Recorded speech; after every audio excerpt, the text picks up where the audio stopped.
I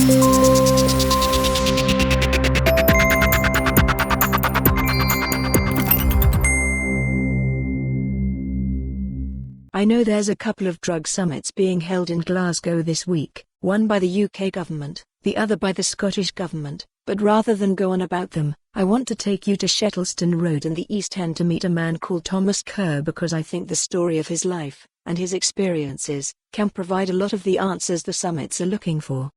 I met Thomas, who's in his 20s, not long after he'd been elected as a Conservative councillor in Shettleston. It was also not long after his dad had died, and as we walked down the high street, he told me, a little tearfully at times, some of the stuff he'd been through. His dad left home early on, he said, and they'd had an on-off relationship ever since. His dad was also getting himself sorted out after being addicted to heroin. But the years of drugs had got to him, and he died, aged 43. Thomas, who grew up in Cranhill, also told me about his mum. She was a heroin addict too, which meant the traditional roles were reversed. The child was carer, the parent was cared for. Sometimes, Thomas lived with his auntie, or his grandparents, and it was difficult when you're 6 or 7, and it still is when you're in your 20s. The point of Thomas's story is that what finally worked for his mum was rehab. One of the big changes for her, he said, was having Thomas's baby sister, which made his mum think, I need to get myself together, and it was the time in rehab that sorted things out. Thomas is definite about that. It wasn't methadone or anything else. It was spending time in a controlled and helpful environment, with support and advice for staying clean.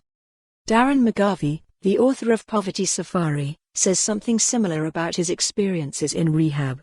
For him, he says, it was the moment the window of recovery opened, the time when he conceded there was a problem and became more open-minded to possible solutions. Bottom line, it worked. And the thing is, when it comes to drugs, we should probably listen to Thomas Kerr and Darren McGarvey rather than the UK and Scottish ministers squabbling over who gets to hold a summit in Glasgow.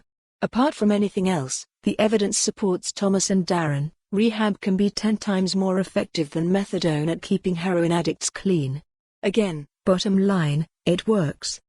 The effectiveness of rehab is also demonstrated, sadly, perversely, by what's happened to drug deaths. As the government has cut funding to councils, and councils have cut funding for drug services, so the number of rehab beds has fallen and the number of deaths has risen. In 2007, there were 352 rehab beds in Scotland and 455 deaths. In 2018, there were 70 beds and 1,187 deaths. It's the importance of rehab proved by what happens when it's shut down. It is the effectiveness of rehab demonstrated by the people who are dying. The problem is, for more on this story, visit the news article link.